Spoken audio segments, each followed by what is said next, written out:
జరిగే పరిస్థితి వచ్చింది. అందుకే నేను మిమ్మల్ని అందరినీ ఒకే విషయం అడుగుతున్నా. వై నాట్ 175 అంటున్నాడు జగన్. మేము అడుగుతున్నాం, ఏమి పొడిచావని నీకు ఓటేయాలి. వై నాట్ 75 కాదు, వై నాట్ జాబ్ క్యాలెండర్? సమాధానం చెప్పు. Why not DSC?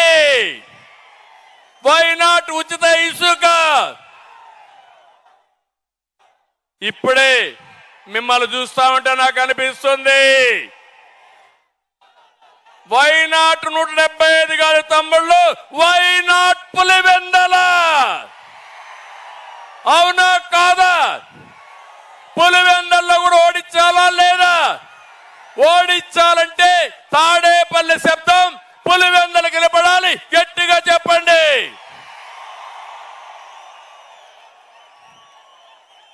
నేను ఒకటే చెప్తున్నా, ఇవన్నీ వదిలిపెట్టు జగన్మోహన్ రెడ్డి. ఊ కిల్డ్ బాబాయ్?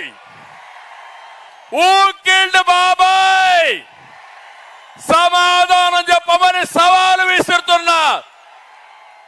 న్యాయమవునా కాదా? యువత తమ్ముళ్ళు, ఇంకో పక్క జగన్ ఒక బ్లఫ్ మాస్టర్. అవునా కాదా? బ్లఫ్ మాస్టర్ అవునా కాదా?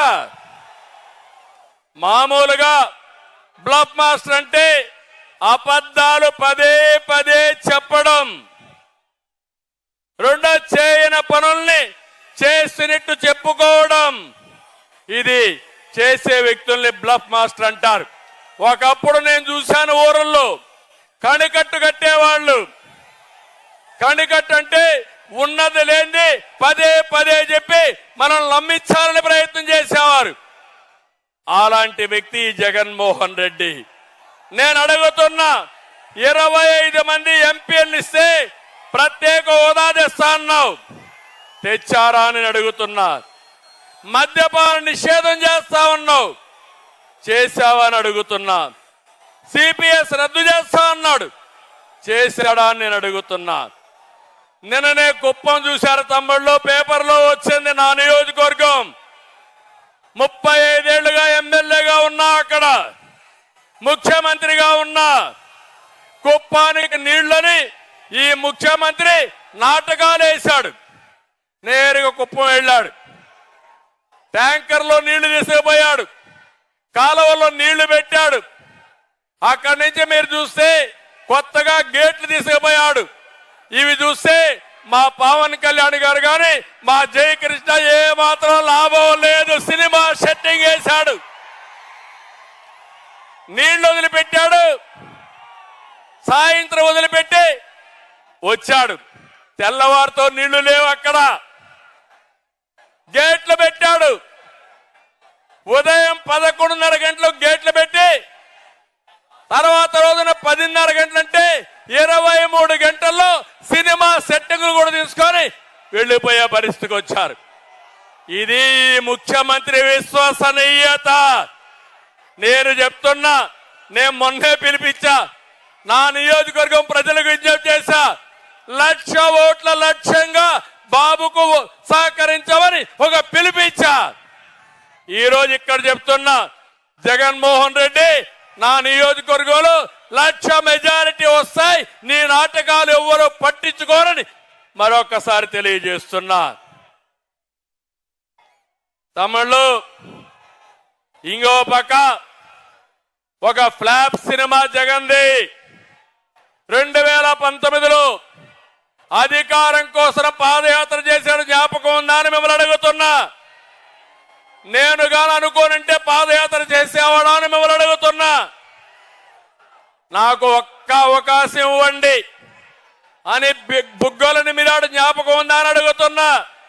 ముద్దులు పెట్టాడు, జ్ఞాపకం ఉందా అని అడుగుతున్నా.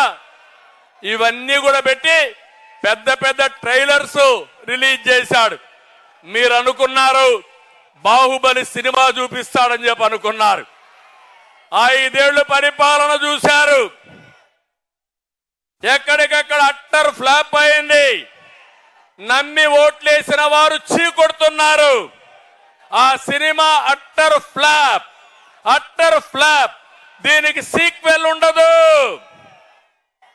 ఒకటే తెలుసుకోవాలి తమ్ముళ్ళు, జనసేన సైనికులు, తెలుగుదేశం తమ్ముళ్ళు ఒకటే గుర్తుపెట్టుకోవాలి. అట్టర్ ఫ్లాప్ అయిన సినిమాకి మళ్ళా సీక్వెల్ ఉంటుందా తమ్ముళ్ళు? అందుకే ఆ సినిమా అయిపోయింది, 40 రోజులే ఉంది. వైసీపీ రౌడీలకి రియల్ సినిమా 40 రోజుల తర్వాత చూపిస్తామని ఈ సభ ద్వారా హెచ్చరిస్తున్నా. జనసేన తెలుగుదేశం పొత్తు సూపర్ హిట్. అవును, మంచి చేయాలని తపన ఉంది, సంకల్పం ఉంది, బాధ్యత ఉంది. కావాల్సింది మీ మద్దతు ఇస్తామని ఆశీర్వదించమని మరొక్కసారి కోరుతున్నా. జగన్ రాష్ట్రాన్ని ఎలా దోచుకోవాలో స్కెచ్ ఉంది.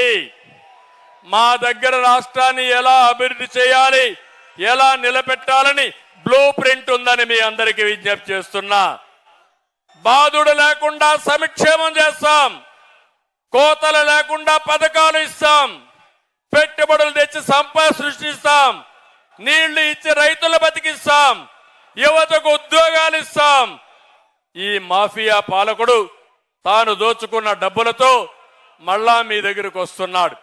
నేను ఒకటే మిమ్మల్ని కోరుతున్నా, మేము సంపాదించే సంపద ద్వారా వచ్చే ఆదాయం ఈ పేదవాళ్ళకే ఇస్తాం. అది అనునిత్యం జరుగుతుందని చెప్పి కూడా నేను మీకు తెలియజేస్తున్నా. అందుకే సూపర్ 6 అనే కార్యక్రమం తీసుకొచ్చాం. రేపో ఎల్లుండో మళ్ళీ అన్ని వర్గాల్ని న్యాయం చేసేట్టుగా బీసీ డిక్లరేషన్ ఇస్తాం, ఎస్సీకి డిక్లరేషన్ ఇస్తాం, ఎస్టీల కోసం ఆలోచిస్తాం, మైనారిటీల కోసం చేస్తాం, మహిళల కోసం ఆలోచిస్తాం, రైతుల కోసం ఆలోచిస్తాం.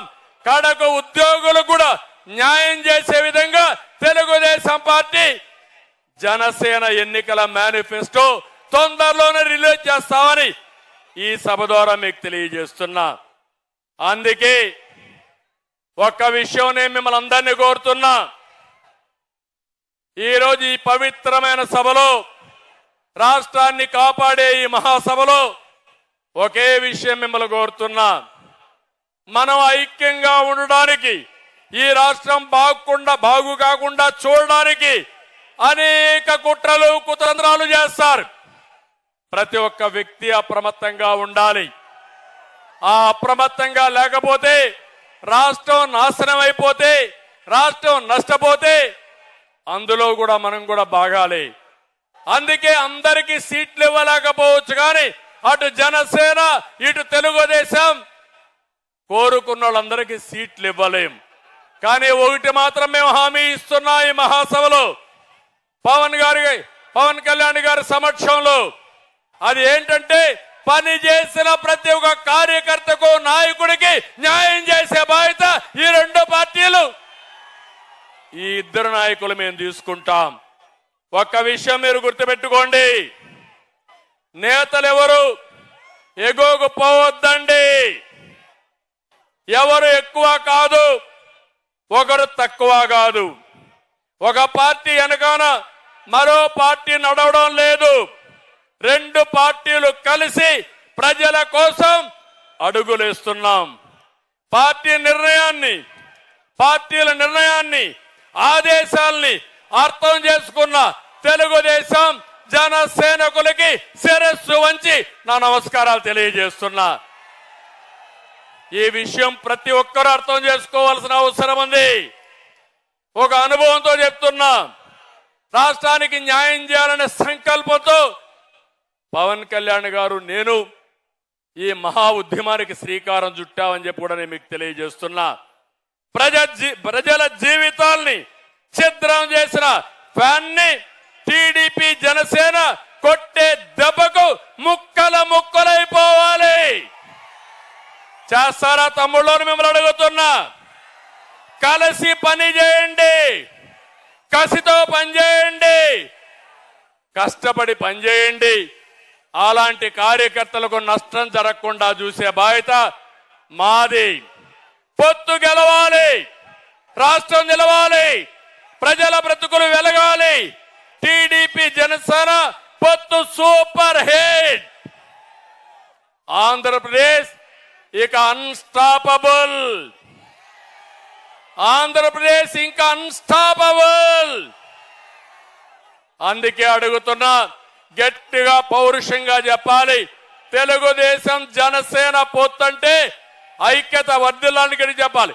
తెలుగుదేశం జనసేన ఐక్యత వర్ధిల్లాలి గట్టిగా.